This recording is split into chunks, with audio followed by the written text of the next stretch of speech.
যারা ফতোয়া দেয় এবং তাদের পেছনকার যে সকল লোকগুলো তাদের অনুসারী, এদেরকে দিয়ে একটা সমাজে উৎপাদ সৃষ্টি করে, এদেরকে তো আপনি প্রমোট করেছেন, তো খালেদা আপনি তো দায়ী। হ্যাঁ, এটাকে আমার দায় আছে জি, অবশ্যই আপনার দায় আছে জি। এখন এদেরকে তো আপনি এদের সঙ্গে আমি কেন বসবো? আপনি তাদের সঙ্গে বসবো আমি যারা সত্যিকার অর্থে ধর্ম সম্পর্কে জানেন, যারা সত্যিকার অর্থে ইসলাম সম্পর্কে জানেন। ইসলাম মানে তো আপনি কি করেন, এরকম কেউ কে আছে ভাই? এরকম কেউ কে আছে? নিশ্চয় আছে, জি নিশ্চয় আছে, বাংলা প্রচুর লোক, তাদের সঙ্গে সারাক্ষণ কথা বলছে। আপনারা যদি খেয়াল করেন, আমার অবস্থান কিন্তু অ্যান্টি ইসলামিক না, আমার অবস্থান এরাই কি ছিল, আমি সবসময় সেকুলারদের সমাধান। পাশ্চাত্য আমাদের ধর্ম সম্পর্কে যে ধারণা দিয়েছে, এই ধারণাটা তো ভুল। কারণ ইসলাম সম্পর্কে যে ধারণা পাশ্চাত্য থেকে পেয়েছি, এখান থেকে ইসলাম বিদ্বেষ তৈরি হয়। কিন্তু ইসলামের তো কিছু রেভলিউশনারি অত্যন্ত ইতিবাচক প্রস্তাব আছে। এটা একটা অত্যন্ত জ্ঞানগত ভাবে আপনার ফিলোসফির জায়গাটা বিরাট বিপ্লবী ব্যাপার। ইসলাম যখন বলে আল্লাহ গায়েব, তাকে আপনি তাকে কোনো তার আছে কথাটা তার ক্ষেত্রে খাটে না। কারণ তিনি যেভাবে এই যে বিশ্ব থাকে এই সময়ের অধীনে, কালের অধীনে, কি একটা বিশ্বের দেশ বা একটা বিশ্বের জায়গায়, আপনি বলতে পারেন যে আল্লাহ ওই জায়গায় ওই সময় নিউ ইয়র্কে বসে আছে, বলতে পারবেন আপনি? ফলে যিনি এরকম বলা যায় না, তার সঙ্গে আছে কথা যেমন খাটেন না, তেমনি নাই কথা তো খাটেন। এই জন্য ইসলাম কি বলতেছে যে আপনি গায়েবে আত্মসমর্পণ করতে হবে। এটা হচ্ছে কোরআনের বাণী, আমি কোরআন থেকে করছিলাম আপনাকে। তাহলে এই যে শব্দটা, গায়েব শব্দটা বোঝার মতো লোক লাগবে তো, তার সঙ্গে তো তর্ক চলবে। আপনি তো মূর্খের সঙ্গে তর্ক করতে পারবেন, আপনি যে মূর্খ অর্থ বুঝেন। বা ফকির লালন যখন বলছে নাফি ইসবাত যে জানেন, যে লাইলা কথার অর্থ বুঝেন, যে নাফি করা, ইসবাত, তারপরে ইল্লাল্লাহ পড়া, এই যে দুইয়ের পার্থক্য, যে নেগেশন, আমি শেষ করি খালেদ প্লিজ। জি জি। যারা নেগেশন এবং অ্যাফার্মেশনের ভেদ করতে পারে না, নফি ইসবাত যে জানে না, মিছের তার পড়াশোনা, লালন কয় তারা কি করে, তারা ধর্মের নামে চটকদারি করে বেড়ায়। তা আমি এদের সঙ্গে বসে কি করবো? এইটাই কারণে যে তারা লালনকে পছন্দ করে, ঠিক আছে না? আমি আরো শেষ করি, আরেকটা ছোট্ট শেষ করি, যে ফকির লালন বলতেছে যে মুখে পড়লে সদাই লা ইলাহা ইল্লাল্লাহ, আইন ভেজিলেন রাসূলুল্লাহ। আপনি যখন সেই লালনের বিরোধিতা করেন, তার মানে আপনি আমাকে লা ইলাহা ইল্লাল্লাহ বলতে নিষেধ করছেন। তো এরা কি মুসলমান? আমাকে বলেন না, এরা মুসলিম পর্যায়ে পড়ে? এদের সঙ্গে আমি কি তর্ক করি? ফরহাদ ভাই, আমি কিন্তু আপনার কথার সাথে আমি দ্বিমত করতে পারছি না, কারণ আপনি আমাকে বলছেন যে আপনিও তো এনায়েতুল্লাহ আব্বাসীকে আনছেন, তারপর হচ্ছে এইসব মানুষ তাদের বক্তব্য দেওয়ার সুযোগ, তারা খুনের কথা বলছেন, সেটার একটা মাধ্যম দেওয়া হয়েছে, এর জন্য যদি দায় থাকে আমি দায় খুব স্বীকার করতেছি। কিন্তু ফরহাদ ভাই, আপনি আমাদের সকলের শিক্ষক হিসাবে আমাদের প্রশ্ন যে আপনি যদি তাদের সাথে না বসেন, তাদের যুক্তি যদি না শোনেন, অবশ্যই বলবো, অবশ্যই শুনবো, কিন্তু আপনি এনায়েতুল্লাহ আব্বাসীর কথা কেন? আচ্ছা ভাই, অবশ্যই শুনবো। এনায়েতুল্লাহ আব্বাসী তো একমাত্র লোক না রে দাদা,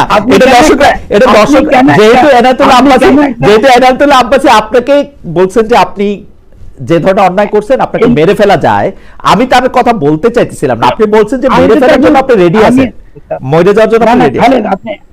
আপনি কিন্তু বারবার সরে যাচ্ছেন মনীষী। জি, আপনি এনায়েতুল্লাহ আব্বাসীকে তো আমি উত্তর দিয়ে ফেলেছি, আমার তার দরকার নেই। আচ্ছা ঠিক আছে, বাদ দিলাম, আপনি বাদ দিলাম, না বাদ দিবেন না, আচ্ছা।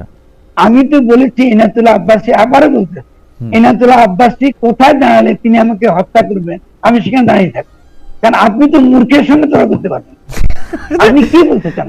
কিন্তু আপনি শিখাবেন না, আপনি তো আমাকে শিখাইতেছেন, আপনি তাকে। আরে ভাই, আপনি একটা পাগলা কুকুরকে কি শিখাবেন রে ভাই? আপনি তাকে ক্ষমা করে দিতে পারেন। আমি তার সঙ্গে কি, আপনি যে এই যে আপনি বললেন যে বসতে হবে, অবশ্যই বলবো। আপনি কি মনে করেন আমার যে কথা বলছি এটার সঙ্গে আমি কোনো জ্ঞানী ব্যক্তিদের আন্তর্জাতিকভাবে বসি নাই? আমি তো অবশ্যই বসছি, অনেক বড় বড় আলেম ব্যক্তিদের সঙ্গে বসছি। তারা কি আমার কথা শুনতেছে না? তারা কি দেখতেছে না যে আমি যে কৌশলটা অবলম্বন করছি এই সকল মূর্খদের বিরুদ্ধে, এই সকল খুনিদের বিরুদ্ধে, তারা কি শুনতেছে না? আমি তো বারবারই তো বলেছি যে হযরত ঈসা আমার তো তাকে তো পুরস্কারে ঝুলতে হয়েছে। আপনি এক একটা সমাজে এক একটা সময় আসে যখন জ্ঞানী ব্যক্তিদেরকে এটা করতে হয়, কোনো পথ নেই, তো আপনি তো এগুলো বসে তো সমাধান করতে পারবেন।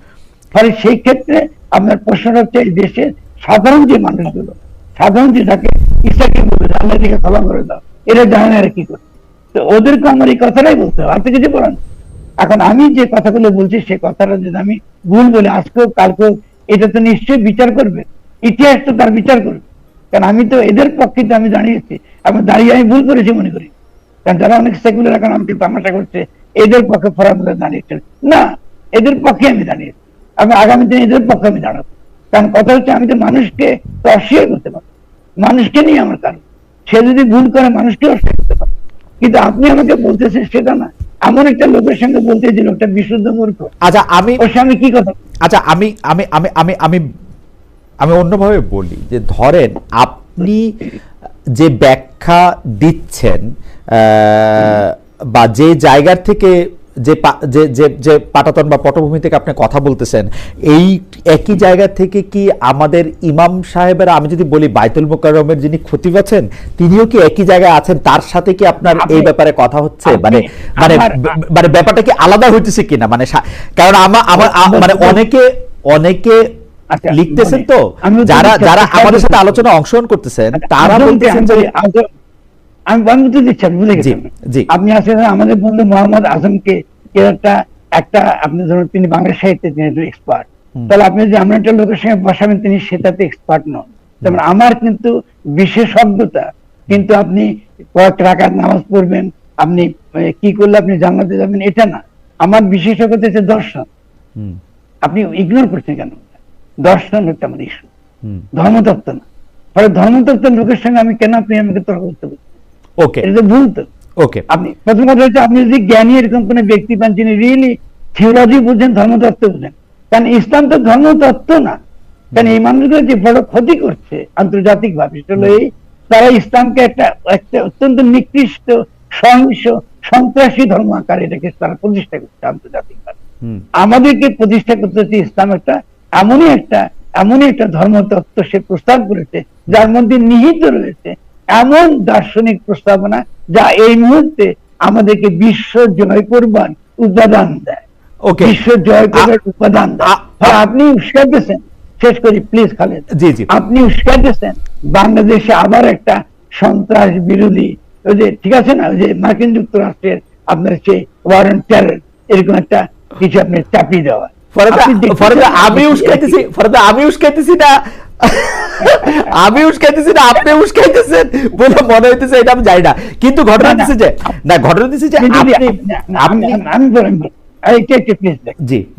আপনি যদি এরা যেভাবে ইসলামকে হাজির করতে, এই যুক্তি দিয়েই তো মার্কিন যুক্তরাষ্ট্র বিভিন্ন জায়গায়, এটা আমি মানি, এটা মানি মার্কিন যুক্তরাষ্ট্র ইসলামের যে চেহারাটা দেখাইতে চায় সেই চেহারাটা অনেক সময় আমরা উনাদের মধ্যে দেখতে পাচ্ছি। কিন্তু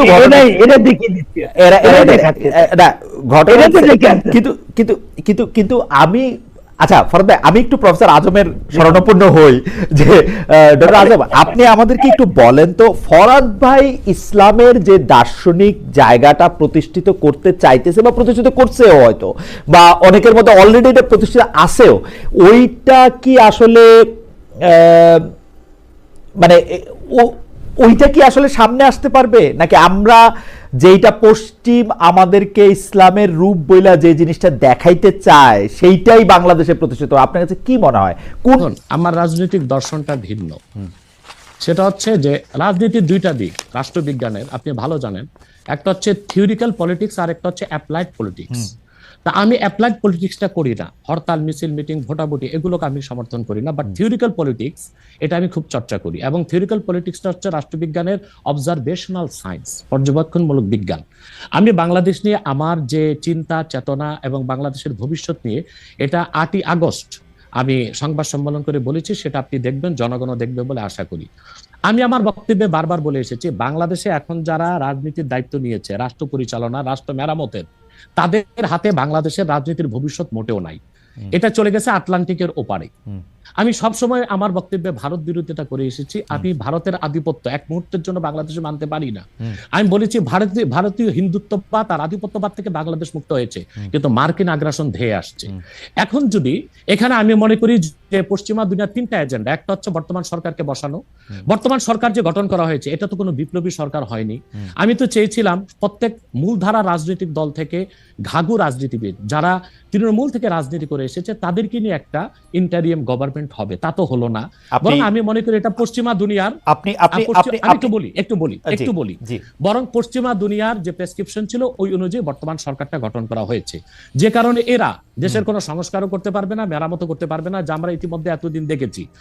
দ্বিতীয় কথা হচ্ছে, এখন আমি যা দেখতে পাচ্ছি বাংলাদেশ মার্শাল লর দিকে যাচ্ছে, তারপর আমার অ্যানালাইসিস হচ্ছে এটা সিভিল ওয়ারের দিকে চলে যাবে, এবং ফ্রি ফেয়ার ইলেকশন হয় কিনা আমি শঙ্কায় আছি, জানি না, আমার শঙ্কা ভুল হতেও পারে। ওকে, আপনি দ্বিতীয় কথা হচ্ছে, আমি একটু মাঝখানে একটু হারায় ফেলবো, সেই জন্য আমি একটু বলি, আপনি যে ঘাঘু রাজনীতিবিদদের সমন্বয়ে সরকার গঠনের কথা বলছিলেন, তাদের দুই একজনের নাম কি বলবেন, যে এরা থাকলে আপনি বুঝতে পারতেন যে এরা ঘাঘু রাজনীতিবিদ থাকছে সরকারে?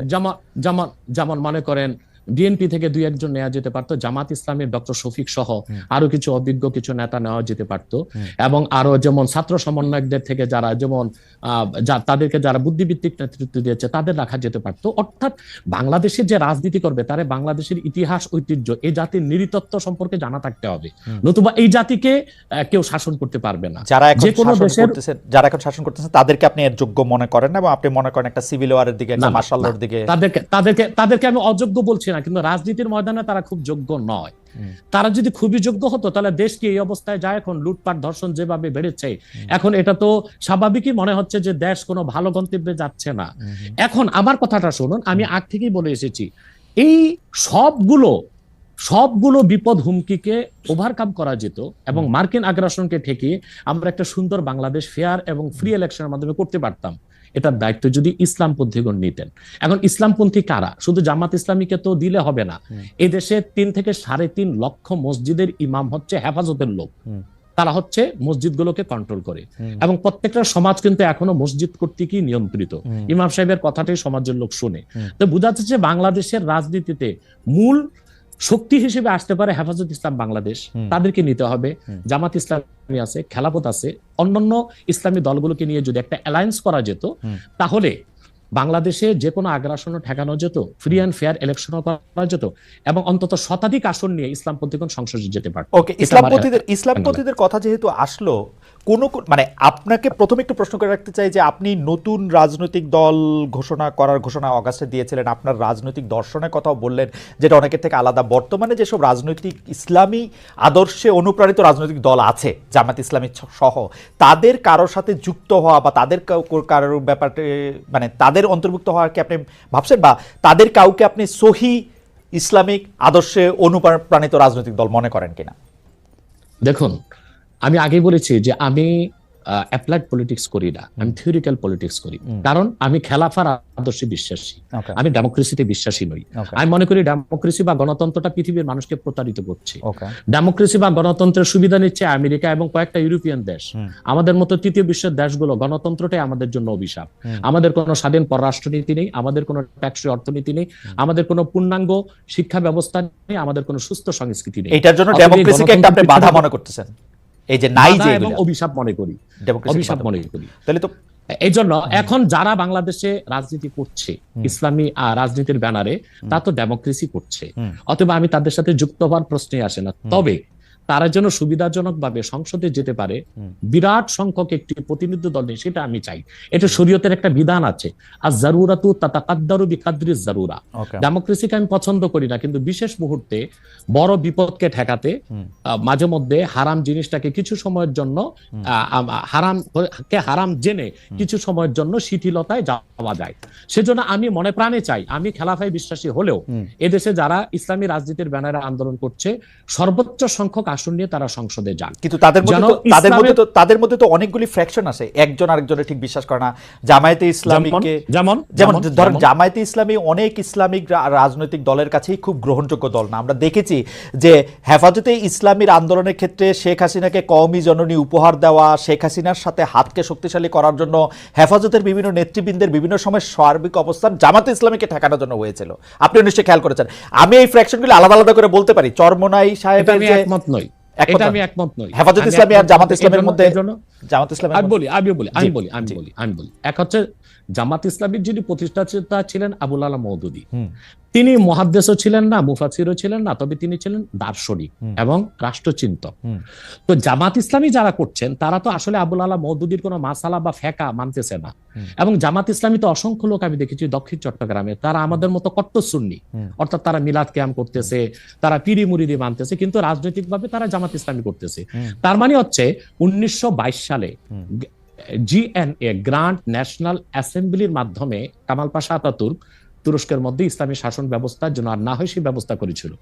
তারপরে প্যান ইসলামিজম নিয়ে আসলো জামালউদ্দিন আফগানি। পরবর্তীতে 1942 সালে আবুল আলা মওদুদী চিন্তা করলেন যে এই সংকটকালীন মুহূর্তে ইসলামী রাষ্ট্র প্রতিষ্ঠার জন্য গণতন্ত্রটাকে বেছে নেওয়া যেতে পারে।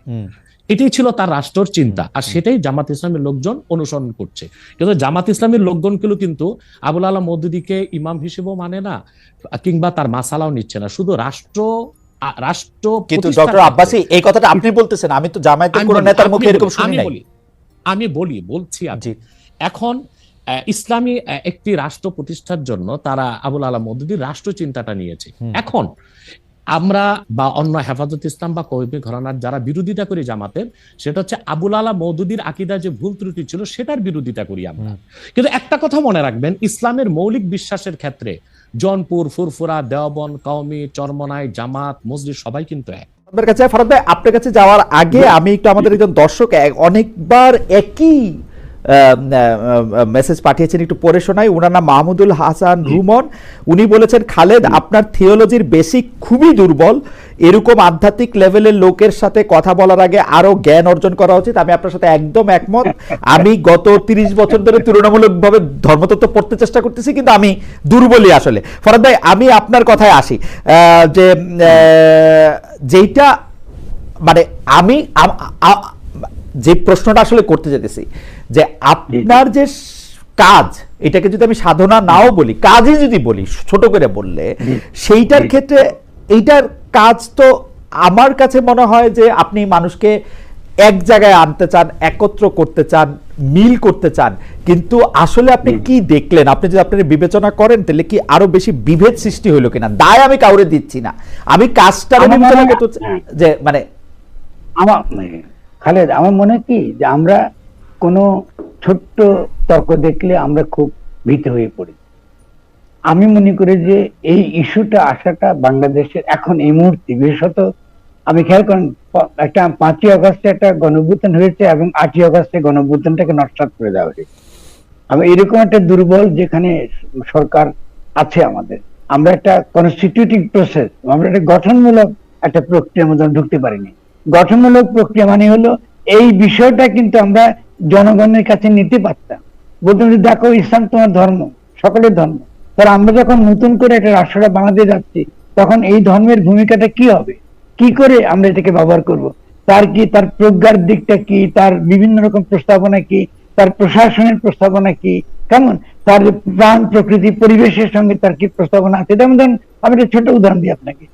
আল্লাহ কোরআনে আমরা খলিফা, অন্য কোন ধর্মে কিন্তু মানুষকে এরকম খলিফা বলা হয়নি, যে আল্লাহর এই দুনিয়ার তারা আল্লাহর প্রতিনিধি, এবং তাদের প্রধান কাজ হচ্ছে কি এই তার সৃষ্টিকে রক্ষা করা। তাই কত কত রেভলিউশনারি বক্তব্য। তার মানে আপনি এখানে এই যে বিষ দিচ্ছেন জমিতে, আপনি যে পানি বিষাক্ত করে ফেলতেছেন, আপনি বহু লোক ক্যান্সারে মারা যাচ্ছে, আপনার যে কোনো জীবের যে তার কোনো নিরাপত্তা আপনি দেখছেন না, এই সবই তো ইসলামের অন্তর্গত, এই সবই তো ইসলামের অন্তর্গত। ইসলামকে আপনার ওই যে আবুল সরকার কি একটা শব্দ ব্যবহার করছে, এটা আমি ইসলাম ধ্বংস হয়ে গেল। ইসলামের তো ঠুনকা যে আপনারা আল্লাহর শানে বেয়াদবি করছেন। আরে ভাই, আল্লাহর শানে বেয়াদবি করলে আল্লাহ কি ওর জন্য, লোকটার জন্য কি বাতাস বন্ধ করে দিচ্ছে, পানি বন্ধ করে দিচ্ছে, খাওয়া বন্ধ করে দিচ্ছে? এগুলো কি ধরনের কথাবার্তা? তাহলে এই যে লোকগুলা যারা কমপ্লিটলি ইসলামের নামে সম্পূর্ণ ইসলাম দিল, ইসলামের সঙ্গে যে কোনো সম্পর্ক, এরা কিন্তু আজকে কোনো মজলুমের পক্ষে একটা কথা বলে নাই, অথচ জালিমের বিরুদ্ধে লড়াই করাটা হচ্ছে আমাদের এই পুরো ইসলামের প্রধান ধর্ম। তো শেখ হাসিনার আমলে এদিকে দেখেছেন আপনি লড়াই করতে, সেই হিসেবে দেখেন নাই।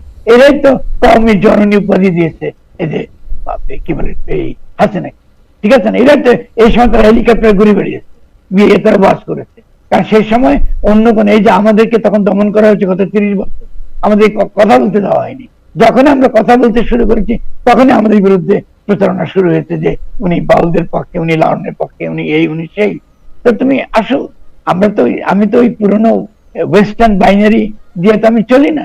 আপনি তথাকথিত ধর্ম বনাম ধর্ম নিরপেক্ষতা, এই বাইনারি তো একটা কলোনিয়াল বাইনারি, এটা তো একটা সাম্রাজ্যবাদী বাইনারি। আমার ধর্মের মধ্যে কি ভালো কিছু নাই? আমার ধর্মের মধ্যে বলতে কি আমি এনাতুল্লাহ আব্বাসী, এটা হলো? এটা কি করে ইসলাম এত নিকৃষ্ট? এটা হতে কি করে হতে পারে?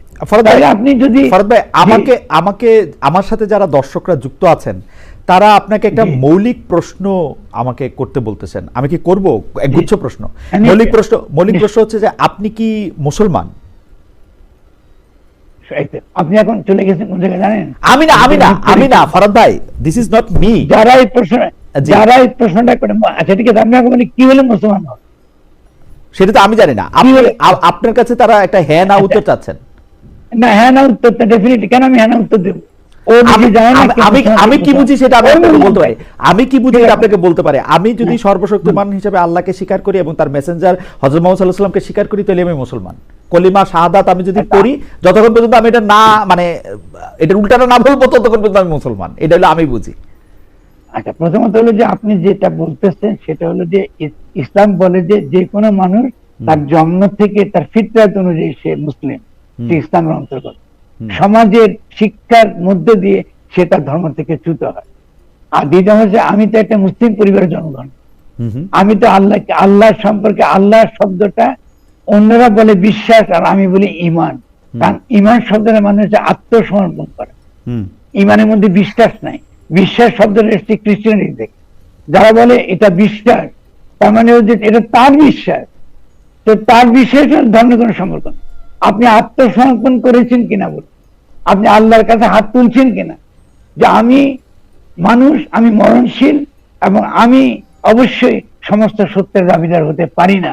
তুমি আমাকে যতটুকু জ্ঞান দিয়েছ, তুমি আমাকে যতটুকু প্রজ্ঞা দিয়েছ, আমি ততটুকু এই জগৎ সম্পর্কে ব্যাখ্যা করব এবং সততার সঙ্গে।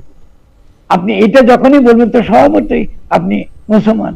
আর আপনি যদি কর্ম পড়েন তো অবশ্যই, তো কর্ম তো আমি একটু বললাম যে আপনি লা ইলাহা পড়লেন কিন্তু অর্থ বুঝলেন। আবার ফকির লালনা একটা নাম বলি যে সে বলছে নামেরই সহিত রূপ কি স্মরণে রাখিয়া জপ। মানে আপনি যখন আল্লাহ বললেন, আপনি যদি রূপটা আপনার মধ্যে না থাকে, কাকে ভজনা করছেন আপনি তো জানেনই না। আপনি কি আল্লাহকে ডাকতেছেন না শয়তানকে ডাকতেছেন? কারণ আপনি তো আল্লাহ নাম থেকে জমিন করেন, আল্লাহ শব্দকে উচ্চারণ করা তো সেদিকে, কারণ আল্লাহ তো অক্ষর কিন্তু গায়ে। তাহলে এই যে ইসলাম যে প্রথম থেকে এই জিনিসটা শিক্ষা দিচ্ছে আপনাকে, এই শিক্ষা যদি আপনি আমার এই সহজ কাণ্ডগানের বক্তব্য বোঝেন, তো আপনাকে তো আমাকেই তো মুসলমান বলতে হবে। আপনি তো মুসলমানদের পরিচয়ের ব্যাপার, আমি কেন এই পরিচয় ঘাড়ে বহন করবো? কারণ আমি তো সমগ্র মানব জাতির দায় কাঁধে নিয়েছি, যেহেতু আমি আমার নবীর উম্মত, তিনি আমাকে দিয়েছেন এই দায় যে সমস্ত মানব জাতির দায় আমার কাঁধে আসবে। এই অর্থে আমি মুসলিম। ফলে আমি আজকে যে প্রজ্ঞার কথা বলছি, জ্ঞানের কথা বলছি, এইসব মূর্খদের বিরুদ্ধে লড়াই করছি এবং নিজেকে হাজির করছি বদযোগ্য জীব হিসেবে, এটা এই নবীর আদর্শে উজ্জীবিত হয়েছে এটা করছি। কারণ তিনি তো লড়েছেন এবং পাশাপাশি একই সঙ্গে তাদেরকে মোকাবেলা করছেন। আমাদের এই পরিস্থিতি আমরা আছি, যে পরিস্থিতিতে আমরা এদের সঙ্গে মোকাবেলা করতে হবে। এটা একটা জাহিলিয়াতের ভিতর দিয়ে আমরা যাচ্ছি। এই জাহিলিয়াতের দুঃখ বাংলাদেশের জনগণ অবশ্যই এটা অতিক্রম করবে। ৭১ আমরা লড়াই করেছি এক ধরনের জাহিলিয়াতের বিরুদ্ধে, এটা রিপিট করছে আবার। এবারে রিপিটটা কিন্তু শুধু বাংলাদেশে হবে না, সারা উপমহাদেশে হবে। ফরহাদ ভাই, কোশ্চেন নাম্বার ২, এই যে আপনি সমস্ত পৃথিবীর মানুষের জন্য আপনার নির্দিষ্ট দায়িত্বের কথা আপনি বলতেছেন, কিন্তু ইসলাম ধর্মের অনুসারী হিসেবে আপনার কি কিছু লক্ষণ প্রকাশ করা উচিত? যেমন ধরেন কিভাবে আপনার লেবাস হবে, কিরকম আপনার দাড়ি হবে, কিরকম করে আপনি নামাজ পড়তে যাবেন, আপনি কিভাবে এটা পালন করবেন, সেটা থাকা উচিত কিনা? এটা তো আপনি আকীদা দিয়ে চলে গেলেন, আপনি তো দেখান দুইবার করে বলেন। হ্যাঁ, আপনি আল্লাহ কি বলছে যে বাংলাদেশের জনগণের লুঙ্গি পরা, তাদের জনগণের পোশাক পরাটা ভুল, আরবদেরটা পড়তে হবে, কোথায় লেখা আছে? ও যারা আরবদেরটা আনতেছে তারা অ্যান্টি ইসলামিক, শেষ করি মনে যায়, যারা আরবের পোশাক পরে নিজেকে মুসলমান দাবি করে, এটা তো সবতে আল্লাহর বিরোধী। আল্লাহ তো বৈচিত্র্য সৃষ্টি করে। তিনি কোরআনে বলছেন আমি বিভিন্ন জাতি, বিভিন্ন সংস্কৃতি, বিভিন্ন ভাষা তৈরি করেছি যেন তারা পরস্পরকে চিনতে পারে। কিন্তু আপনি আরবের সংস্কৃতি আমাদেরকে উপর চাপিয়ে দিচ্ছেন। আমি বাংলার কথা বলি, বাংলা ভাষায় কথা বলি, তো বাংলা ভাষাকে আল্লাহ দেয় নাই নাকি শয়তান দিচ্ছে? এটা আমার সংস্কৃতি। হ্যাঁ, আমার সংস্কৃতিকে রক্ষা করে আমার। আবার আমি যেহেতু নবীর উম্মত, যেহেতু আমি মুসলিম, আমি ইসলাম গ্রহণ করি। ইসলামটা গ্রহণ করি কি দিন আকারে গ্রহণ করি, বিশেষ আকারে গ্রহণ করি। সেই দিনের যে কাজটা আমি করছি এখন এখন ফরাদ বাজার যে কাজ করছে, এটাই দিনের কাজ, এটাই ধর্মের কাজ, এটাই ইসলামের কাজ। তার মূর্খদের বিরুদ্ধে লড়াই করা, যারা এই বাংলাদেশের 70 কোটি মানুষকে বিপদে ফেলে দিচ্ছে আন্তর্জাতিক ভাবে, যারা 70 কোটি মানুষের তাদের জীবন জীবিকা, তাদের ভূমি ধ্বংস হয়ে গেছে, বিষাক্ত হয়ে গেছে, খেতে পাচ্ছে না, মারা যাচ্ছে, স্বাস্থ্য ব্যবস্থা নাই, কিছু নাই, এর জন্য আমি কাজ করছি। তো এর চেয়ে বড় ইসলাম আর কি হতে পারে? এর চেয়ে বড় ইসলাম কি? নামাজ রোজা জাকাত আমি দেন, এটা যদি আমি না করে থাকি, অবশ্যই আমি করি। যদি আমি না করে থাকি, যে কেউ যদি না করে থাকে, এটা আল্লাহর উপর ছেড়ে দিন, তিনি তাকে শাস্তি দেবেন। কিন্তু আপনি যে একটা ছোট্ট জীবকে বিষ দিয়ে মারলেন, এর কি উত্তর আপনি দেবেন রোজ হাসরিকে? আমাকে বলেন। আপনি যে বিষ ব্যবহার করছেন, এই হুজুরা যে কোকা কোলা খায়, এই কোকা কোলার টাকা আপনি যে গিয়ে পরে প্যালেস্টাইনের যে বাচ্চাদের উপর যে বোমা মারা হয়, তারা যেসব ভোগের জীবন তারা পালন করে, এই ভোগী জীবনটা কি ইসলামী জীবন? আপনি হেলিকপ্টার চড়ে বাস করতেছেন, নবীকে হেলিকপ্টার চড়ে বাস করছে? বলেন আমাকে। কিন্তু আপনি কিসের ইসলাম কথা বলছেন? তাহলে এরা তো কিন্তু হেলিকপ্টারে চড়ার মধ্যে তো দোষ নাই, বেশি তাড়াতাড়ি আমি যেতে তো পারে। বলি নাই, আমি না, ডেফিনেটলি দোষ আছে। আপনার জীবনের মধ্যে মিথ্যাচার নাই, আপনি জনগণের কাছে নাই, কারণ আপনি কেন আপনার আশেপাশে বক্তৃতা দিবার সুযোগ নেই আপনার। আমি বলছি না এটা দোষ বা বিদোষ, তা না, এটাকে বিরাট করে ইনফ্লেট করা হয়। ওকে, এই যারা এই জায়গায় গেছে, এরা সাধারণ মানুষের ব্যথা তারা বুঝে না, সাধারণ গরিব মানুষের ব্যথা তারা বুঝে না, একটা বাউলের ব্যথা তারা বুঝে না। আপনি লাথি মারছেন তাকে। আমি প্রথম দিন যখন আবুলের তো পুরো ঘটনা আমি ব্যাখ্যা করছি, যে আবুলে যখন পুরো জিনিসটা শুনেছি, আমাকে তৎক্ষণাৎ গোয়েন্দারাই বলেছে যে তিনি ভাই যেটা বলেছি ওনাকে তো এরা সব ধরে নিয়ে এসে পিটিয়ে মেরে ফেলে, তো আমরা এর জন্য নিয়ে এসেছি। আমি ঠিক আছে ভাই, আপনি তাকে রেখে দেন, কিন্তু আপনার কোনো মামলা তাকে দেবেন। এগুলো আমরা আলাপ আলোচনার মাধ্যমে এগুলো আমরা সমাধান, এরপরে মামলা দেওয়া হবে। আপনি কথা বলছেন না, আপনি সেখান থেকে আপনি তো আগাবেন, তো আপনি তর্ক বিতর্ক তারা করতে দিচ্ছেন না। তার আগে একটা তুচ্ছ একটা শব্দ মাত্র ব্যবহার করে, সে তুচ্ছ শব্দটা আমিও নিন্দা করি। এর আগে তো পাড়াতে গেলে ব্যবহার হতো, কিন্তু আপনি সেই ব্যবহার এটাকে আপনি করতেছেন। কিন্তু যদি আপনি এবার যদি আপনি তর্কের খাতিরে আসে, ঠিক আছে, বলতে যে আল্লাহর কি মুখ আছে, কি আল্লাহ কি আছে, তো আল্লাহ কি মুখ আছে বলুন, আমি কিন্তু নিরাকার, ভুল কি কথা বলছেন? আল্লাহ কি মুখ আছে? যারা এটাকে বলতেছে এটা ইসলাম বিরোধী বলছে, তাহলে এটা ওদের কোথায় ইসলাম বিরোধী? আল্লাহ মুখ আছে আমাকে বলেন, আপনি আল্লাহর হাত আছে? আমরা তো নিরাকারের উপাসনা করি। তাহলে আমাকে আপনি বলেন যে যারা এটা বলতেছে, আপনি যে চিলে কি কান নিয়ে গেছে, আপনি চিলের পেছনে পেছনে আপনি দৌড়াচ্ছেন এবং নামছেন, এবং কেন এই লোকগুলো এদের পেছনে নামলো? এর কারণটা হচ্ছে আমাদের অর্থনৈতিক ব্যবস্থা। লোকগুলোকে আমি দোষ দিচ্ছি, যারা আমাকে আজকাল গালিগালাজ করছে, এসে আমার ফেসবুকে গালিগালাজ করছে, এদেরকে আমি দোষ দিই। কারণ এরা এই ইকোনমিক পলিসি এই গত বছর আমাদের এই দীর্ঘ 72 থেকে আজ পর্যন্ত এই মানুষগুলোকে আমরা কিন্তু তাদেরকে যে সচেতন করা, শিক্ষিত করা, ইসলাম সঙ্গে প্রপারলি জ্ঞান দেওয়া, এটা তো আমরা করি নাই। তো এর তো দায়িত্ব কাউকে না কাউকে নিতে আমার মনে হয় যে সেই দায়িত্ব বা তারা করে, আমাকে করে না আসলে। প্রশ্নটা হচ্ছে ফরহাদ ভাই, ফেব্রুয়ারিতে কি ইলেকশন হবে? এটা প্রফেসর আজমকেও শুনবো। সব প্রশ্নের মধ্যে এই প্রশ্নটা আসে, ফেব্রুয়ারিতে ইলেকশন হবে কিনা, আপনার কি মনে হয়?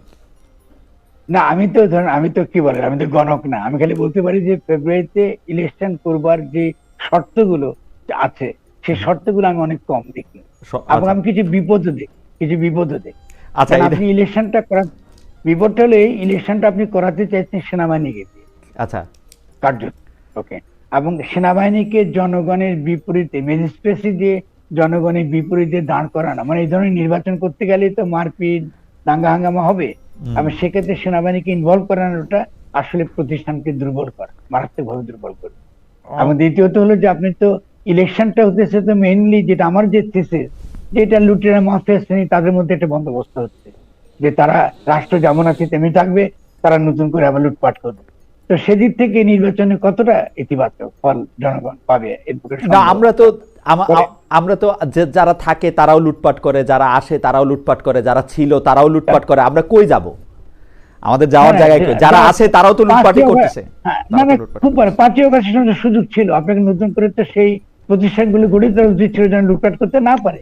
আপনি দেশের প্রতিষ্ঠান তো ডক্টর ইউজ করতে দিলেন না আমাদেরকে সে রাষ্ট্রপতি বানাতে দিলেন। প্রিয় দর্শক, আসসালামু আলাইকুম, সবাইকে আজকের ভিডিওতে স্বাগতম। তো এই ভিডিওটি আপনি শেষ পর্যন্ত দেখলেন, সেই জন্য আপনাকে অনেক অনেক ধন্যবাদ। প্রিয় দর্শক, আজকের এই ভিডিওটি দেখে কি শিখলেন, কি জানলেন, কি বুঝলেন, সেটি অবশ্যই আমাদের এই কমেন্ট বক্সে জানিয়ে দেবেন। আপনার জন্য কমেন্ট বক্স খোলা রেখেছি আমরা। এবং আপনাদেরকে ছোট্ট একটি অনুরোধ করব, আমাদের এই চ্যানেলটি যদি সাবস্ক্রাইব না করে থাকেন এখনই একটি সাবস্ক্রাইব করে দিন, যাতে করে পরবর্তী ভিডিও আপলোড করার সাথে সাথে আপনার কাছে একটি নোটিফিকেশন চলে যায়, আপনি সবার আগে আমাদের এই ভিডিওটি দেখতে পারেন। প্রিয় দর্শক, আশা করি আপনি বুঝতে পারছেন। প্রিয় দর্শক, বর্তমান রাজনৈতিক প্রেক্ষাপট নিয়ে আজকের ভিডিওতে আলোচনা করছেন ফরহাদ মজহার এবং আরও আলোচনা করছেন ডক্টর এনায়েতুল্লাহ আব্বাসী ইসলাম ধর্ম নিয়ে, এবং বর্তমান রাজনৈতিক প্রেক্ষাপটের উপর কিছু আলোচনা করছেন, তারা সমালোচনা করছেন, দুজনের আলোচনা সমালোচনা করছেন। তো আপনাদের কাছে কি মনে হলো যে এনায়েতুল্লাহ আব্বাসী কি ঠিক সঠিক আছেন, সঠিক পথে আছেন, নাকি ফরহাদ মজহার সঠিক পথে আছেন, সেটি অবশ্যই আপনারা কমেন্ট করে জানাবেন।